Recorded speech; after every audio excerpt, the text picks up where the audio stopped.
Welcome to Madang Podcast. Today's special guest is Dr. David P. Gushee, who is the Distinguished University Professor of Christian Ethics at Mercer University. Today he joins us to share his book, Defending Democracy from Its Christian Enemies. He also discusses patriotism, nationalism, authoritarianism, whiteness, and so much more. Please stay tuned. Are you navigating the challenging landscape of faith deconstruction, seeking a path that affirms your deepest intuitions and values? Then please join Dr. Thomas J. Ord and Dr. Tripp Fuller for a transformative online class called God After Deconstruction. The 6-week journey is designed to embrace the uncertainty, explore profound topics, and offer a constructive, hope-filled vision of God grounded in open and relational theology. In this course, we aim to foster a thoughtful and inclusive space where participants can explore a variety of topics crucial to the journey of reconstructing their spiritual beliefs. This is presented by Homebird Christianity and Center for Open and Relational Theology. Please go to www.trippfuller.com to register today. A course like this is typically offered for $125 or more, but you can contribute whatever you can to help make this possible for everyone. With deep roots in the Christian tradition and open to engaging dialogue, William B. Erdman's publishing company is committed to the life of the Religious Academy, to the church, and to the role of religion and culture. With a history spanning over 100 years, Erdman publishes the finest literature in theology, biblical studies, and religious history, and popular titles in spirituality, ministry, and cultural criticism. In addition to David Gushee, authors publishing with Erdman's include Padraig Otama, Amy Peeler, Matthew Bates, David Hummel, Janet Kellogg-Ray, and more.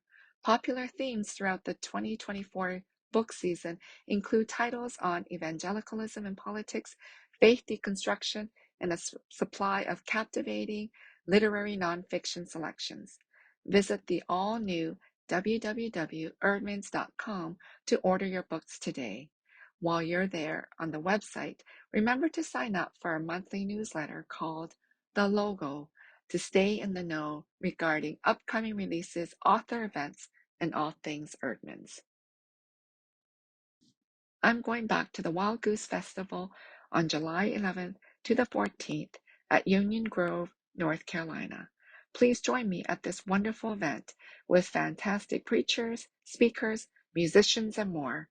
Please go to www.wildgoosefestival.org and register today. This is what happens because the Wild Goose Festival happens. Dreams are born, minds are changed, spirits rearranged, and people leave with eyes and arms open to the whole wide, aching world. Ready to go to work, to stand for justice, and sing new songs of hope. Ready to make a difference.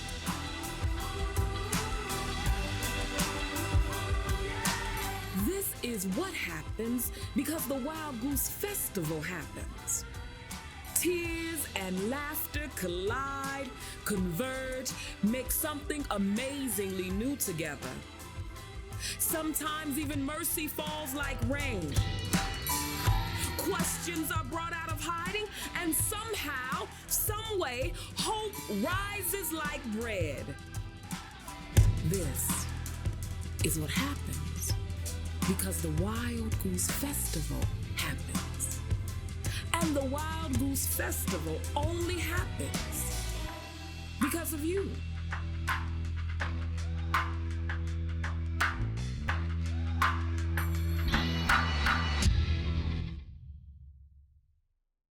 For sponsorship inquiries, please email madangpodcast@gmail.com.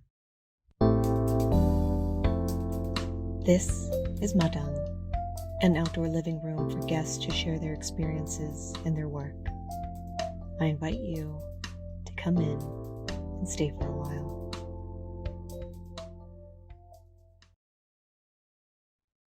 Welcome to Madang Podcast. Today's special guest is David P. Gushee. Gushee is a distinguished university professor of Christian ethics at Mercer University. He also serves as chair in Christian social ethics at Vrije University, Amsterdam, and a senior research fellow at International Baptist Theological Studies Center, both in Amsterdam. His many books include Righteous Gentiles of the Holocaust, Genocide and Moral Obligation. Today, he joins us on Madang Podcast to share his newest book, Defending Democracy from Its Christian Enemies. The most persistent myth in U.S. is a notion that we are a Christian nation, without denigrating the contributions of the Christian religion to the development of American society. Ruben Rosario Rodriguez writes, David Gushee critiques idolatrous forms of authoritarian reactionary Christianity that actively undermine democratic institutions, which in his analysis reflects a global trend toward populist, anti-democratic politics. So, David, welcome to Madang Podcast. Grace, it's truly an honor to be on your podcast. It's so Thank wonderful to have you. When I think about in the past, we've actually served on the AAR board of directors together. Yes, I guess it was about 5 years ago now. It's hard to Mhm. believe, but Yeah, I back in was a nobody. yeah, You're the president. no way. But it was back in that before time, before COVID. But yes, and now I'm glad to be involved in your work in some other ways too, so Yeah, because before we served on the board together, we never really interacted together. But since then, if you said it was about 5 years ago, you were the president. I don't even know what I was on the board anymore, but I wasn't that important. And then since then, you wrote in that book, Christianity in North America, that's right? right. You co-wrote a piece. Yeah, it Yeah. was a excellent piece. You co-wrote it. That one was published with University of Edinburgh. And then you wrote a fabulous foreword for my forthcoming book, When God Became White. Thank you for that invitation. Yeah, for both those invitations. Yeah, It was pretty exciting to have a chance to do that Edinburgh piece too. That was basically, I think it was white North American Christianity was the topic, I think so. Yeah. focused on evangelicalism, and then your fabulous book. I was really glad to have a chance to engage it, and it's a very it's a really important book, and so yeah, so we're getting a chance to finally work together. So it's really cool. Oh, and hopefully a bit more in the future too.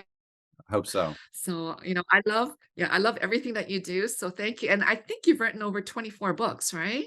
The one coming out in the spring will be number 29. You have 29? Well, yes. Well, you have a bunch of them now too, right? I know, but not 29. My goodness, I didn't know you because I was just searching you and it said 24, but I guess I missed the other 5 books. Wow, Yeah, that is amazing. And you're a grandfather? I am. I am.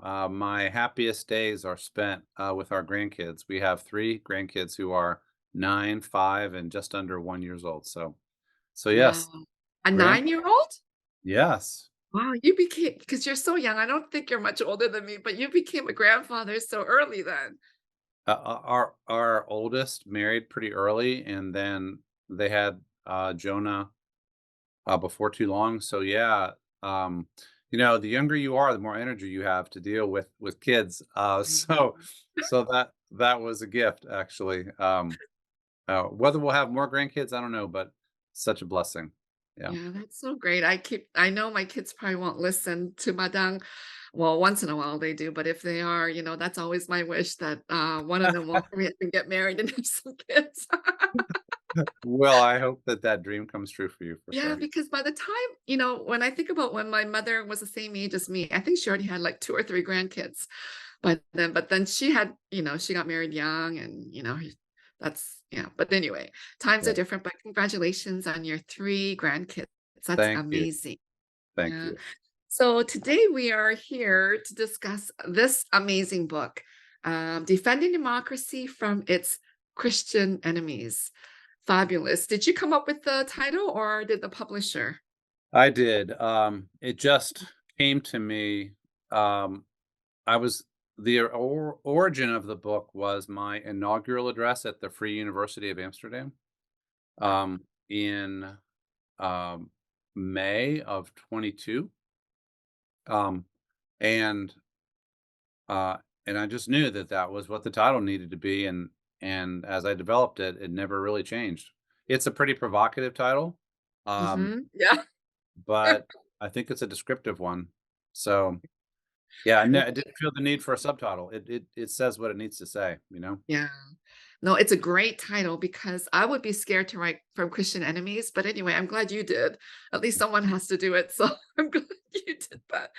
So it's a great title and it's a great book, and for me, I'm not I wasn't that knowledgeable about this topic, but I learned so much from it. And you wrote it, it's so easy to read your writing. It's just, it's not so heady, but lots of good information. And at the beginning, you wrote four important things that we need to know. Christians should support democracy.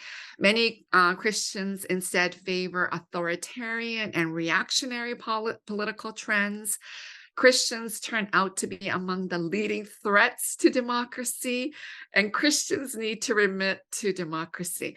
So, like, that's pretty heavy. I don't know if you want to expand on it because the first one I agreed. That's pretty good. Christians should support democracy, but I never thought that Christians instead favor authoritarian and reactionary politics. But after reading it, you are so true. Like, it's so true because that's been, then I look back at what has been happening. So I don't know if you wanted to expand on those four important things that you just lay out right at the beginning on page one. I was trained as a preacher, Grace, and so I remember a preaching professor who said, "Tell them what you're going to tell them," and so and then tell them, and then tell them what you told them. So I Tell them told what? tell, first tell them what you're going to tell them, and then Uh-huh. tell them, and then at the end tell them what you just told them. So um, anyway, sometimes I do I that. have to remember that. Yeah, it helps people to remember it. I do try to write for people to understand. I don't understand academics who write in a way that only other academics can understand. I Yeah. think that's a bad idea. Mhm. Um, the book at one level is a case for democracy, for democratic government. For however frustrating and flawed it is, it's the best available political system. And uh, it's a time where that argument needs to be renewed because there's a drifting away from democracy on the part of many Christians. And that's the second point. Um, I come up with the phrase authoritarian, reactionary Christian politics. That's the main, you might say, diagnostic phrase that's new in the book. And I show with historical study and comparative studies, Christians making this turn, um, being suspicious of democracy, preferring top-down authoritarian government, and tending to be reactionary towards social changes that they don't like. So I know we'll talk about that later, probably. And and so then Christians, Christian populations, self-identified Christians, church-going folks often become uh, a possible threat to democracy in many different countries.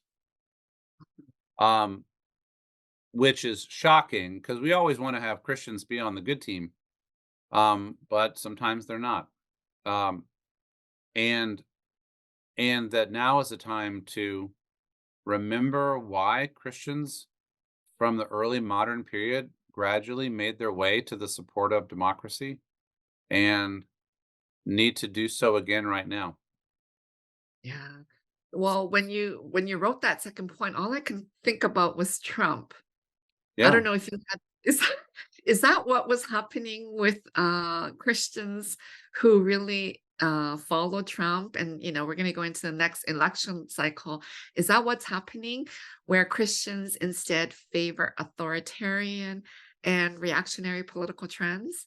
Um, he was what was in my mind as I was writing the book. One way to say it, I think readers often or hearers often like to know, well, what is it that motivated you to do a book?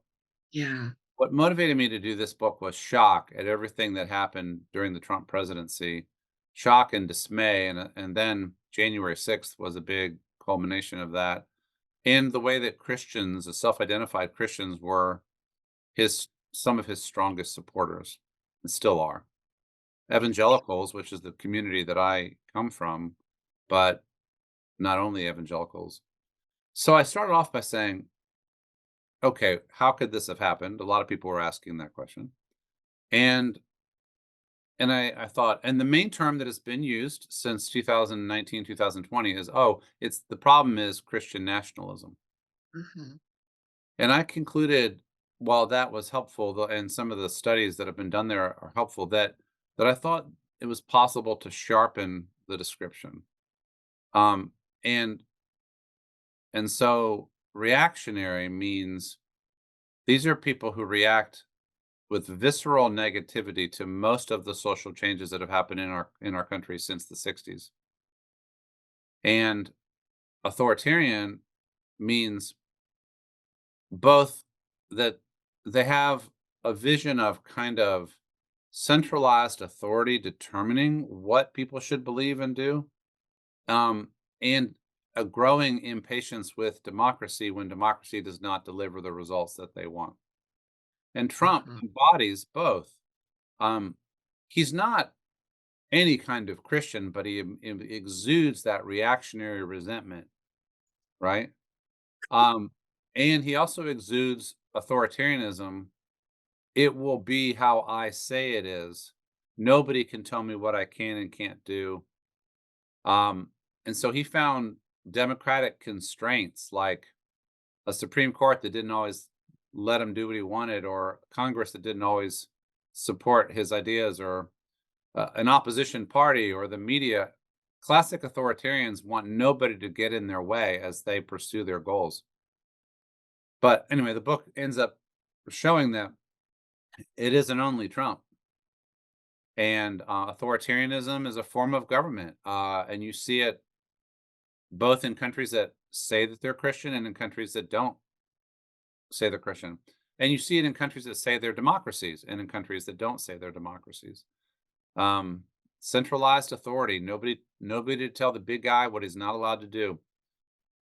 Trump lives in that world in his head, and he wants a government that works that way too, and a country that works that way. Well, So, I don't want to talk about Trump too much, but right. one more question before we leave Trump is, Yeah. because you just said that he's not really a Christian. So why do Christians think that he is a Christian? I They don't need understand that. yeah, they need to believe that, um, because they're supporting him. Um, and, um, it'd be like, um, let's say you were raised in a conservative Christian family, and I know you were, and, your parents said, "You have to date a Christian." Uh-huh.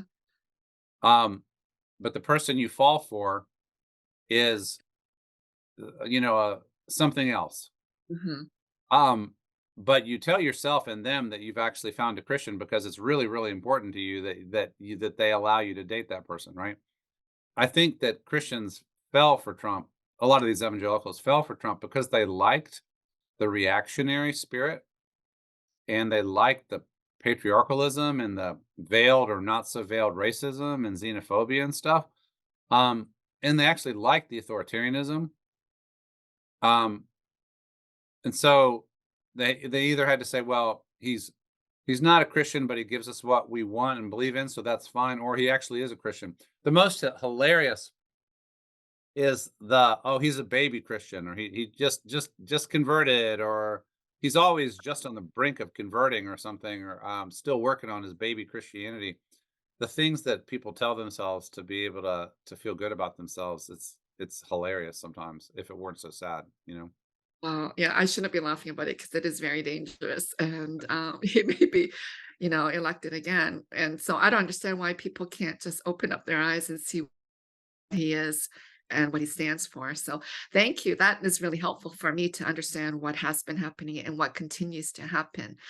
You also mentioned Christian nationalism and you wanted to hone in.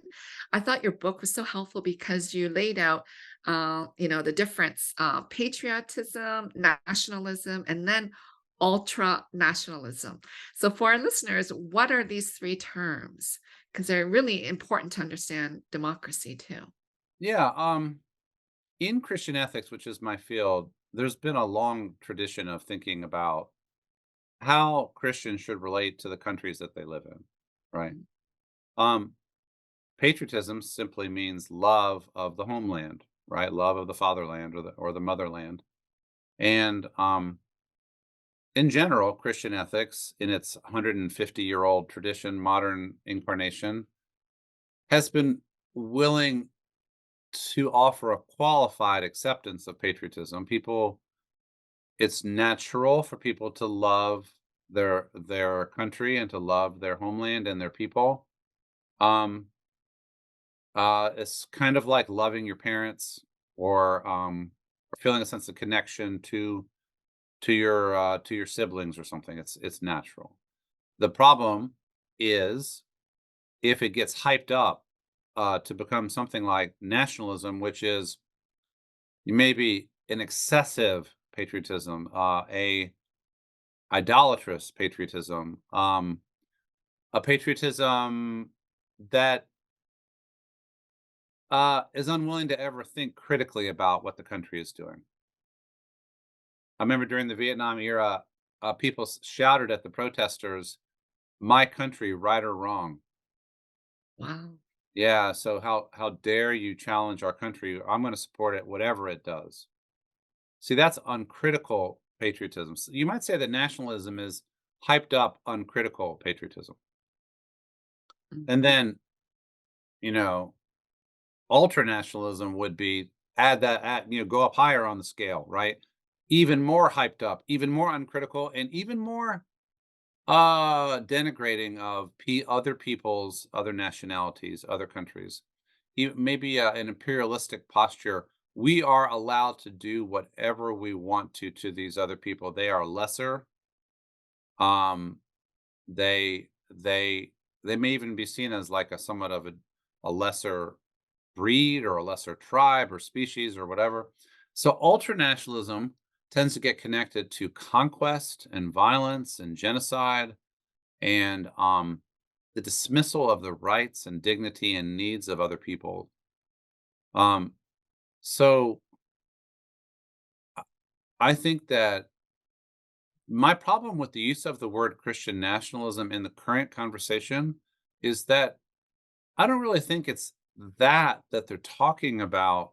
Um, it's not nationalism like hyped up patriotism that is the problem here. It's a I think a reactionary disdain for every social change that has happened in the country, like civil rights movement and immigration and multiculturalism and the women's movement and sexual liberation and so on, gay rights movement, um, and in a desire for a strong man to stamp it all out and restore order again.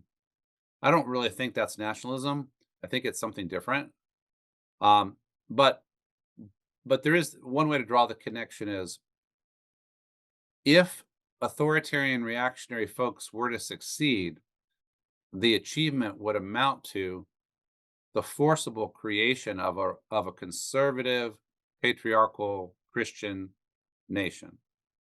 mm, So, with a suppression of the rights and liberties of pretty much everybody else.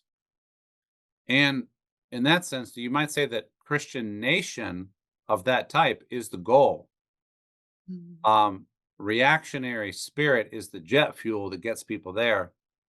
And authoritarianism is the strategy. If we can't use democracy, we will manipulate or destroy democracy to achieve our goal. That's how I would put all those words together. Yeah, that's so helpful because you mentioned earlier, you coined the term authoritarian reactionary Christianity and, used ARC, which is very helpful because it is a long term. I Uh-huh. always think I want to coin a word or coin a term, and I've never done that, but this is quite helpful. So you want authoritarian reactionary Christianity to kind of replace the notion of Christian nationalism. Is it more accurate I would then? just like it to be in the conversation. Um, and I actually ran it by some of the folks who like Andrew Whitehead, who did, you know, some of the really important work on Christian nationalism. Sam Perry too, and Phil Gorski, some of the three sociologists who were important on this, and um, in different ways, they said, "Yeah, I see that," and also authoritarian reactionary Christianity may have a more of an international and historical scope. It's not just about the US. So Okay. if you're wanting to do cross-cultural, cross-national comparisons, it may be a term that has broader implications. Wow. And by the way, one could also, and I do a little bit of this in the book, just mention it. There could be authoritarian reactionary Buddhism, authoritarian reactionary uh, Muslim politics. There could be authoritarian reactionary Jewish politics, Hindu politics, and like I think examples of that would be like the Modi government in India, the Erdogan government in Turkey, and the right-wing government that has been leading Israel. Um, in some ways, they could be fairly described as representing authoritarian, reactionary, religiously tinged visions from different traditions. So it's not just a Christian problem. Yeah, so actually that I love that term because you're making it global and your book is global. I thought you were going to just focus on American politics and American democracy, but you did actually go global and you brought in Zionism. And so you just kind of mentioned it right now. Because of the global context right now, did you want to say a little bit about what Zionism is and how you see it being played out in the war? And yeah, if you Um, want to I mention. have a chapter in the book that that uses Israel as a case study. It was before the current situation, right? But basically, here's what I would say. The modern state of Israel was born in 1948 by UN authorization, um, and it represented the fulfillment of the dreams of Jewish people in dispersion over many centuries. Not everybody had the dream, but many did.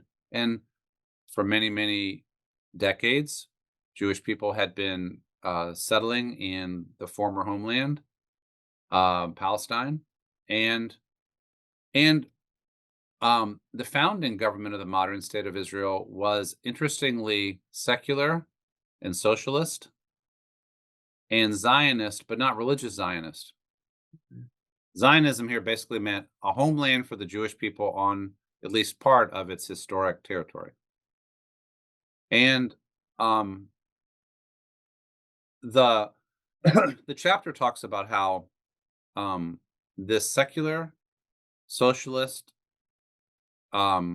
Zionist vision had certain strengths to it. For one thing, it was not fired by a kind of a religious zeal like you see among some of the ultra religious zealots that help to make up the current Israeli government or the settler population, right? So they didn't have in the beginning maximalist visions of reclaiming the whole land between the Jordan and the Mediterranean because that's what God gave Israel in, 1000 BC or something, right? They were more pragmatic, and but what they were committed to was a Jewish state somewhere in the territory between the Jordan and the Mediterranean, and they agreed to share that land with the Palestinians. And then uh, the unfortunately an agreement was never able to be permanently worked out between the populations, and there's been war after war after war since 1948. Um, and in each successive war, essentially, Israel has gotten more territory, and the Palestinians have lost more territory. And now with the kind of the ultra, especially the religious Zionists, mainly acting in the West Bank, there's an increasing contempt for Palestinian life. And I think, sadly, with you had the horrific attack on Israel on October 7th, and then a ferocious um, mass mass uh, response that has by now taken, I think it's almost 20,000 lives in Gaza, and leveled that pretty much that entire territory. Um, my dissertation was on the Holocaust, and I spent a lot of years studying the the long, difficult Jewish sojourn in history. And one of the bodies of literature that almost nobody has read, but that I had a chance to read, was what you might say the prophetic Jewish figures were saying in 1948. People like Martin Buber. They were basically saying, okay, we now have the land. We now have power over a territory for the first time since the Maccabees. Will we remember the lessons of our own suffering and the mistreatment that was visited upon us? Or will we, operating out of trauma and anger and fear, um, become an oppressive power? And um, I wrote about Martin Buber calling for a Jewish humanism in 1948.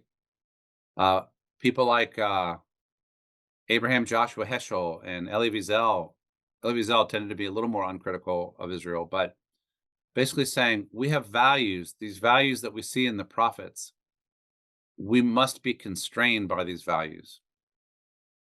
Let's just say that I've never sensed that constrained Jewish prophetic vision or the Jewish humanist vision. I've never seen that in Benjamin Netanyahu, the Israeli prime minister. And in some of the people around him in the last government, you had people who were maximalist, um, nationalists, pretty denigrating of the value of the Palestinian human population, right? So there's no future in that. That's a future only of war and more war. Um, so so I am brokenhearted over the whole situation. Yeah, That's what I would say about it. Yeah. it's devastating. And then when you throw in Christian Zionists in the mix of that, it's just Yes, horrific. Yeah. because there was a version of Christian Zionism that just basically said, okay, we support that the Jewish people need to have a country between the Jordan and the Mediterranean. But then the majority, it seems like the more powerful version of that in the US setting, especially, has been another maximalist vision. It's a kind of a, well, God promised Abraham all of this territory, and that means the Jewish people, and that means from the Nile to to the cedars of Lebanon, and so in essence, no, a religious. How about if we say a religious dreamscape superimposed on real human populations, um, no matter what the consequences are for those populations.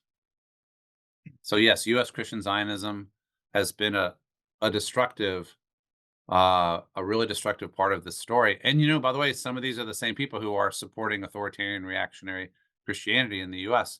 Um, for religious reasons. Yeah, so it is devastating what's happening. And, I had Dr. Mitri Rehab, a Palestinian Christian on Madang. So it was very helpful to hear from him, what is happening on the ground against the Palestinians. So thank you for sharing with us, these different terms that are just thrown around and people aren't sure, what Zionism is and nationalism. So I think your book is so helpful. And then hearing from you is also very, very helpful. So, once again, I want to thank you for writing the foreword to my book. I first called it Whiteness, and then InterVarsity changed it to When God Became White. But I wish I had read your book before I finished my book, because you do have so much in there that would have helped me unpack it a bit further.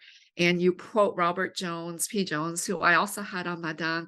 And I found that discussion really, really helpful. And you talking about, white Christians who chose white tyranny over democracy when it supported slavery for 250 years.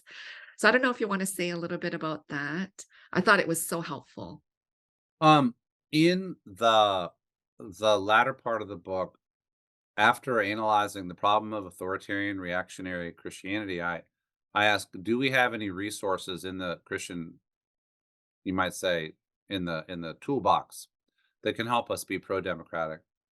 And one of them is I call the dissenting Black democratic tradition in the U.S. It's African Americans for the entirety of American history, colonial and ever since, saying, hey, by the way, your lovely democratic ideals are being violated every day in how you have structured the society and in how we are being treated. If you really want to be a democracy, you're going to have to include us on equal terms. And then of course that would apply to every other non-white group in the U.S. in different ways. And so in the chapter on the Black democratic tradition in the U.S., I talk about the accusation that whiteness subverted democracy in the U.S. from before the very beginning. The idea that this is a land that belongs to white people of European descent. That the way we're going to look at the world is in a hierarchy with us at the top and everybody arrayed below us.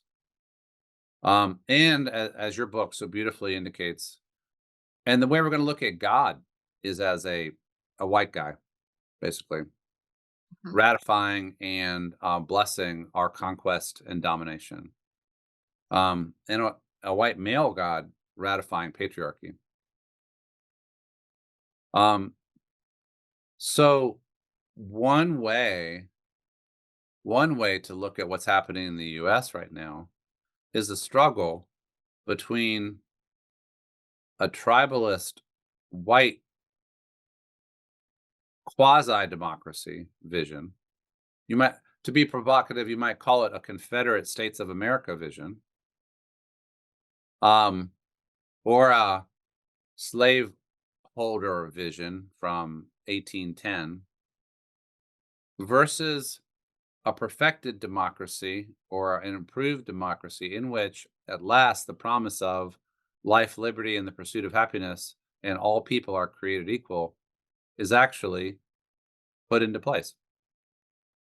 And one way to analyze the problem is, with every advance in our society towards a society that isn't just dominated by white guys, a society where you have people, you have women and you have people of different sexual orientations and gender identities, and people from different racial ethnic backgrounds, and a multiracial post white dominated society in which everybody is committed to everybody having a place at the table on equal terms.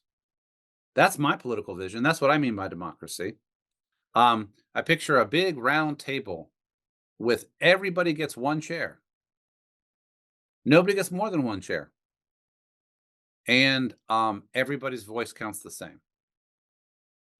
And I think there's a significant chunk of the Christian quote unquote population in the US that is not their vision. Their vision is, no, this country really belongs to white people, and it belongs to Christian people, and it belongs to native born people, and it belongs to people like us. To my ancestors. Yeah. And so part of the jet fuel of reaction is, how dare anybody think that this country should be one where whiteness is dethroned and we're all here on equal terms. Yeah. Thank you. I love that vision that you have. That's why I love white people like you and Robert Jones who keep fighting this whiteness. And I believe you did your PhD at Union. I And did, yeah. so Studied with James Cone. you studied with James Cone? Yeah, he wasn't my main advisor, but I did have a class with him and got to know him. And I say in the book that his critique of white Christianity struck me as radical when I was in school. It doesn't strike me as radical anymore. Yeah. Well, yeah, thank you for that. And you do quote him, and you said, Cone says, whiteness rather than democracy is what rules America. Whiteness is not only anti Black, it is anti human and it is anti democratic. So I don't know if you want to say a little bit more about that. I think he's dead right on about what is actually happening here in the US. And when you see what has happened with Trump and what continues to happen, I think he's right that whiteness rather than democracy is what rules America.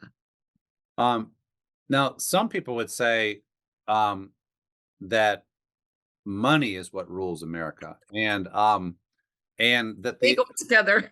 they do go together. And some people, I've had one reviewer who said the analysis on the economic side needed more development in the book. Because it's not only about race and it's not only about authoritarianism, it's also about capitalism and who gets to control the money.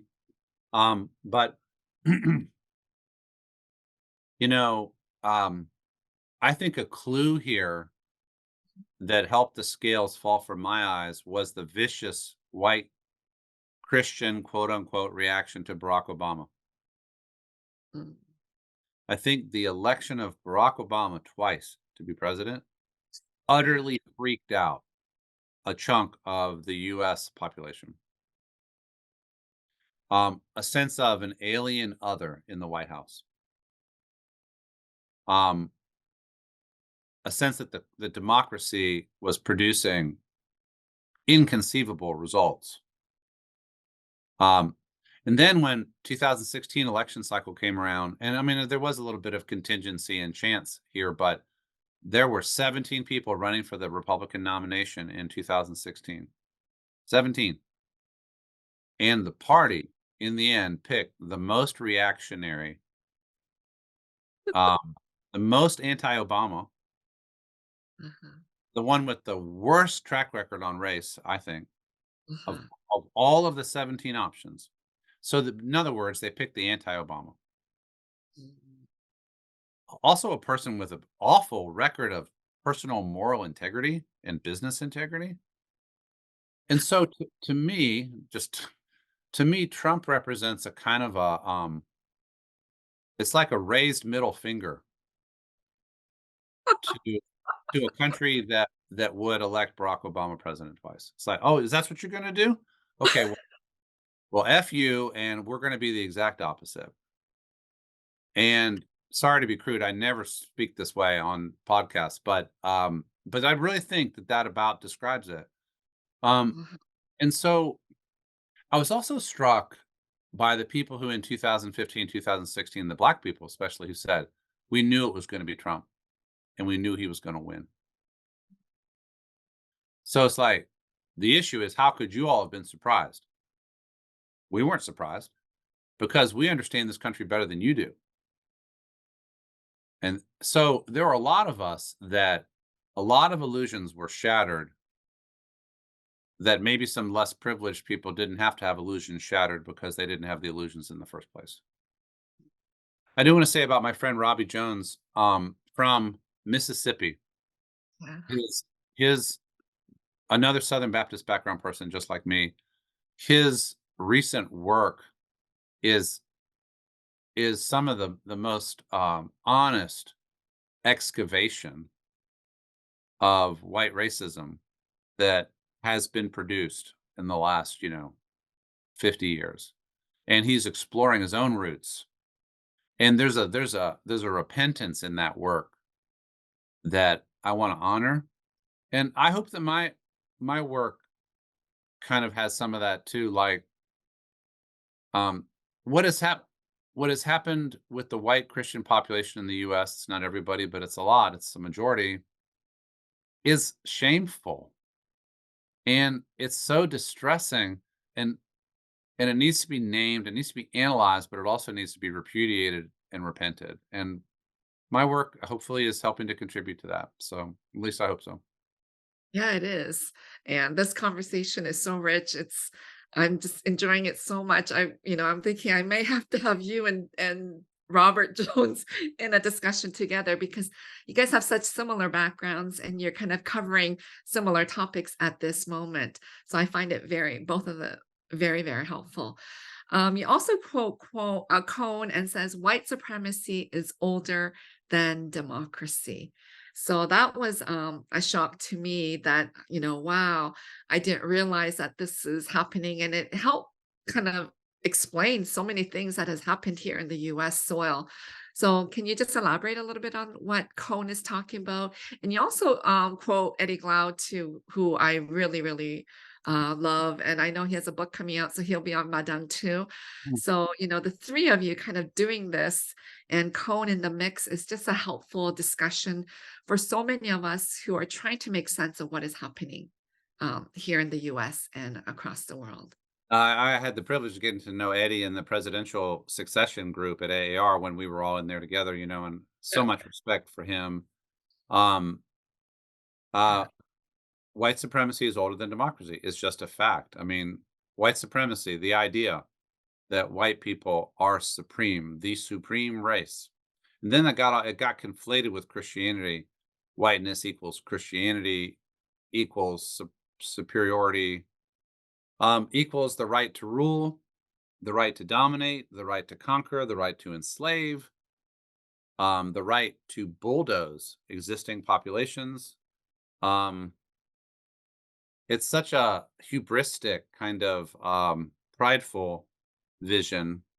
It's also a deeply ingrained habit.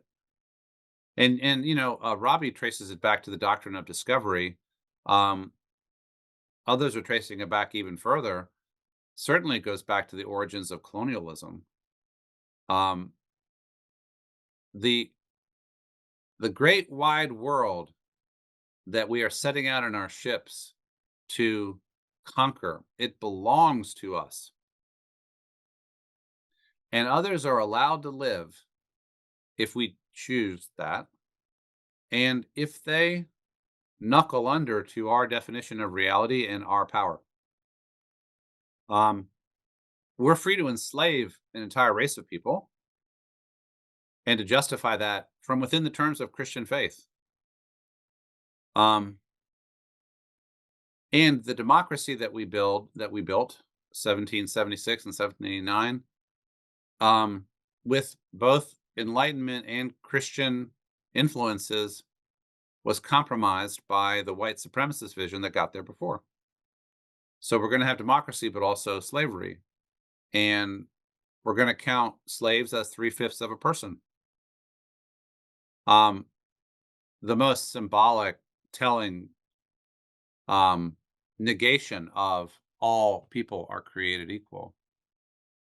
So, and the fact that there are large chunks of the country that do not want this story told or even discussed in school. That's Um, yeah. you know, it's like, I'm not listening, I'm not listening, I'm not listening. No, this is not like crazy talk. This is documentable history. Yeah. And it's not just Republicans either. I remember running into the quote from Franklin Roosevelt Mhm. during World War II, when Roosevelt was talking to two of his cabinet members. One was Jewish and one was Catholic. And he said to them, reportedly, "This is a white Anglo-Saxon Protestant country. Everyone else is here by sufferance," which means our country. Wow. Maybe you Jewish guy are allowed to be here. Maybe you Catholic guy are allowed to be here. But just remember who's in charge. And to the extent that that ideology is the one that has been challenged over and over and over again since 1789, and never more intensively maybe than during the civil rights movement. Um, and that ideology always bounces back with backlash, always. And I think we're in that kind of moment now. Yeah. Well, thank you for all that discussion. For me, I just go back to, when Christianity just made God white, a white male, that's where the crux of this, or the problem of this whiteness is. And as I said before, I wish I had your book before I finished. And, I'm always so embarrassed when I send off that draft manuscript to all the endorsers and then for you, because it's like this unedited manuscript. So I'm so embarrassed that you read that one and wrote the forward. But anyway, in your book, you define whiteness in such a good way. You write, whiteness is a name for this evil power that damages everything that it touches, not just its non white targets, but also the souls of white people and the moral integrity of whiteness damaged Christianity. I was like, wow, I wish I kind of quoted you because, I was like, struggling trying to write that book, but this one, your definition is like so powerful to me because it is exactly what it is, and people will not accept it. So tell the listeners more this damage that whiteness does to everything that it touches. Um, I'll try some Christian talk here to help do Okay, that. yeah, do some Christian talk. I'm Um, ready for your Christian. You yeah, can preach too. okay, I can do that. So, well, any any approach in which I and my group are intrinsically superior to somebody else in their group, um, sets the other up for domination and mistreatment, and sets my group up for an undue pride and sense of superiority, and that's not good for the human spirit, right? Um, also, because there's something in us that sees the fundamental worth and equality that, in other words, if I see six, okay, I'll do a grandchild image. If I see six little kids under the age of two play, kind of crawling around on the playground, right? And they're of all different races and colors, almost every decent human being looking at those six little kids crawling around of different colors and whatever knows that each one of those lives is equally valuable. That it would be obscene to look at one of or two of those kids and say, nah, not worth anything. Right.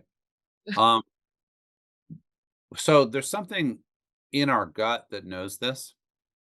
But if we have created a social system of my group is superior and their group is inferior, then we have to tell ourselves lies daily, to be able to sustain the untruthfulness that we have built into our way of looking at the world. Right.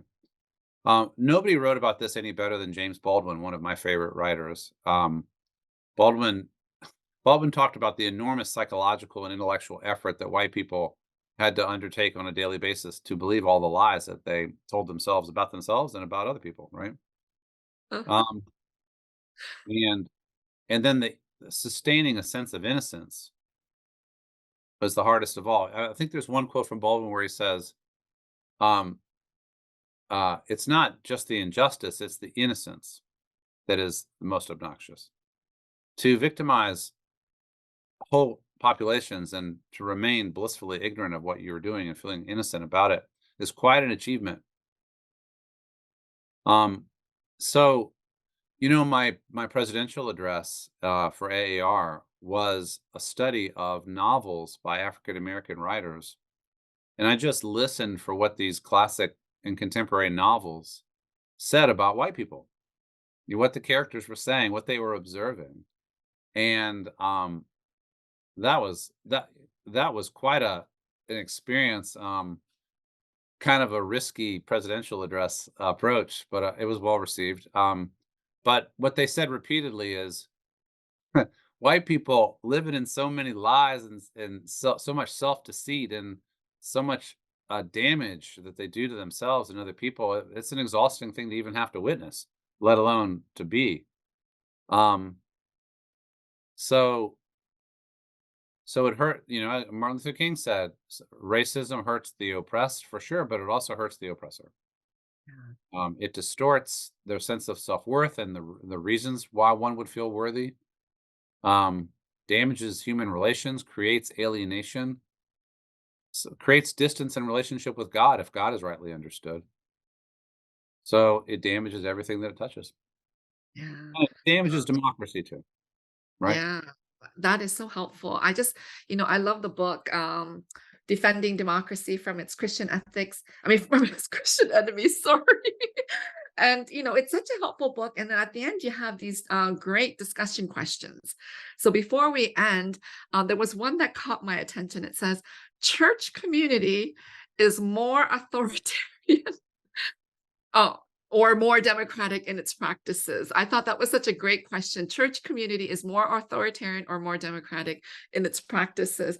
What do you think? I thought that was such a great question because I think in some ways it is way more authoritarian than democratic. I don't know what you had in mind when you wrote that question. Again, I'm thinking about some of your work that I've read, where you talked about the authoritarianism of your religious community and its background, right? Mhm. Yeah. Authoritarian. This is the truth. Uh-huh. We are going to tell you what it is. We are going to enforce it. Your protests are not going to have any impact. We rule in the name of God.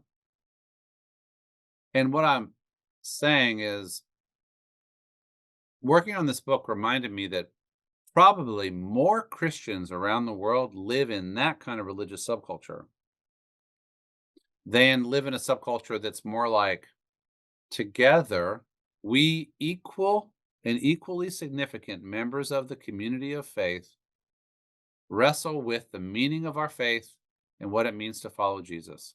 So we read scripture together and argue together about what it might mean as equals.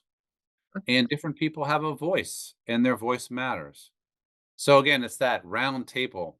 I've spent a lot of my adult life teaching Sunday school classes where I've tried to create that kind of environment. So picture 16 people around a big old table, and the Bible is open, and together we're talking about what it might mean. I'm not declaring what it means. We are exploring what it means together, and everybody's voice is going to matter. Um, but I'm, but I think to that discussion question, I think only a minority of Christian people actually experience that as their form of Christian community. It wasn't what you experienced growing up, right? It wasn't. Yeah. This is how it will be, and it was usually the male pastor, right? Yeah. This is going to be right, Yeah. and I was so struck in your writing by, I mean, what impact this has on women, for example. Yeah. Constantly suppressed, your voice doesn't count. You don't get an interpretive voice. Mhm. And so therefore, by the way, I want to celebrate the achievement of you finding your own interpretive voice and saying, "Yeah, here it is." And you're not going to stop me from articulating the way I'm going to read the faith and read the Oh, Bible and think about God. That's liberation. But I know it's been a hard fought challenge for you and for so many, right? When you're a male in patriarchal religious systems, it is assumed that your voice matters. When you're a female, it is assumed that your voice is to be subordinated. And that's just only one dimension of the authoritarianism. I also talk about clerical authoritarianism. The clergy, they're the ones who say what truth is going to be, right? Um, so I do in the book, I argue for, if you are in a part of the religious community that is more democratic and egalitarian, celebrate that and think of it as a resource for supporting democracy, because democracy depends on a vision of power that is more egalitarian.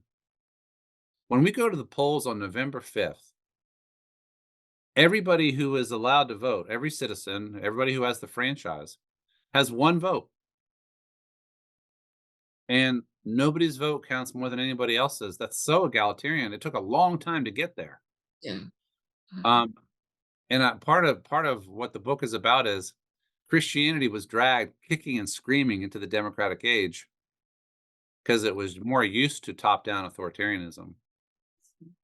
And but we learned to embrace democracy, and we need to learn to re-embrace democracy and not be seduced by authoritarians like Viktor Orban in Hungary or Jair Bolsonaro in Brazil or Donald J. friggin' Trump in the US. Thank Is you my so is my much. anger oozing? I mean, I'm sorry, it's oozing a little bit today, but we are on the brink. I don't know when this is gonna come out, but we are on the brink of the 2024 election year, and it's gonna be a really hard year, and we all need to be ready for it. It's gonna be a really hard year, I think. Yeah. Thank you so much, Dr. Gushee. It's such a pleasure. It was such a joy to work with you at AAR. And, we were at Wild Goose together and, for you to write that contribution to Christianity in North America. And then such a big honor for me to have you write the foreword of When God Became White. Thank you. We need voices like you to be in solidarity with people of color and also to stand up for women of color too. So I just really appreciate the work that you do in the academy and in the church and for this fabulous book. So I hope everyone goes and reads this book, Defending Democracy from Its Christian Enemies. It's such an insightful book, so easy to read. And with the discussion questions, I think church groups, faith communities can just read it together, or even families can read it together because we know that families are always arguing, especially during the election cycle year. So I think families, they say families who pray together will stay together. Maybe families who read this book together may stay together. So Dr. Gushee, thank you so much for being on this Madang podcast. It's such a joy to um, read your book and to hear from you. So thank you so much. Thank you, for the invitation, my dear friend, and I've loved this conversation, and I look forward to the next thing we'll get to do together. Yeah, we have to do lots together. We have to stick together, you and Robbie and other people who do this type of work. It's so important because, believe it or not, when we talk about it, not many people listen.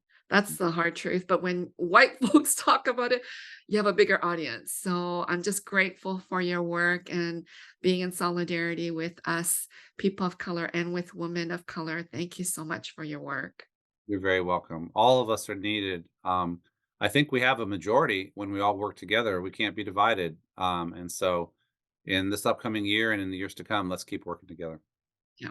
Thank you so much for being on Madang Podcast. Sure. Are you navigating a challenging landscape of faith deconstruction, seeking a path that affirms your deepest intuitions and values? Then please join Dr. Thomas J. Ord and Dr. Trip Fuller for a transformative online class called God After Deconstruction. The 6-week journey is designed to embrace the uncertainty, explore profound topics, and offer a constructive, hope-filled vision of God grounded in open and relational theology. In this course, we aim to foster a thoughtful and inclusive space where participants can explore a variety of topics crucial to the journey of reconstructing their spiritual beliefs. This is presented by Homebird Christianity and Center for Open and Relational Theology. Please go to www.tripfuller.com to register today. A course like this is typically offered for $125 or more, but you can contribute whatever you can to help make this possible for everyone. With deep roots in the Christian tradition and open to engaging dialogue, William B. Urban's publishing company is committed to the life of the religious academy, to the church, and to the role of religion in culture. With a history spanning over 100 years, Urban publishes the finest literature in theology, biblical studies, and religious history, and popular titles in spirituality, ministry, and cultural criticism. In addition to David Gushee, authors publishing with Erdmans include Padraig Ó Tuama, Amy Peeler, Matthew Bates, David Hummel, Janet Kellogg-Ray, and more. Popular themes throughout the 2024 book season include titles on evangelicalism and politics, faith deconstruction, and a supply of captivating literary nonfiction selections. Visit the all-new www.erdmans.com to order your books today. While you're there on the website, remember to sign up for our monthly newsletter called The Logo to stay in the know regarding upcoming releases, author events, and all things Erdmans. I'm going back to the Wild Goose Festival on July 11th to the 14th at Union Grove, North Carolina. Please join me at this wonderful event with fantastic preachers, speakers, musicians, and more. Please go to www.wildgoosefestival.org and register today. This is what happens because the Wild Goose Festival happens. Dreams are born, minds are changed, spirits rearranged, and people leave with eyes and arms open to the whole wide, aching world. Ready to go to work, to stand for justice, and sing new songs of hope. Ready to make a difference.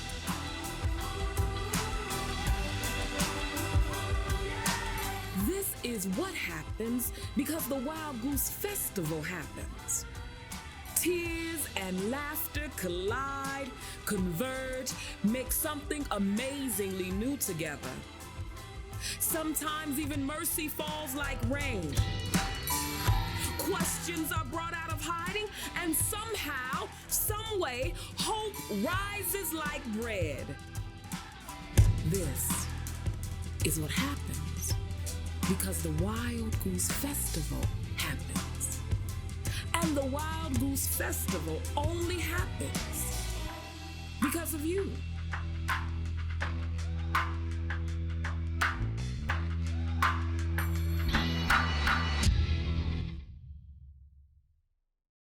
Who is God when we see God through the eyes of survivors?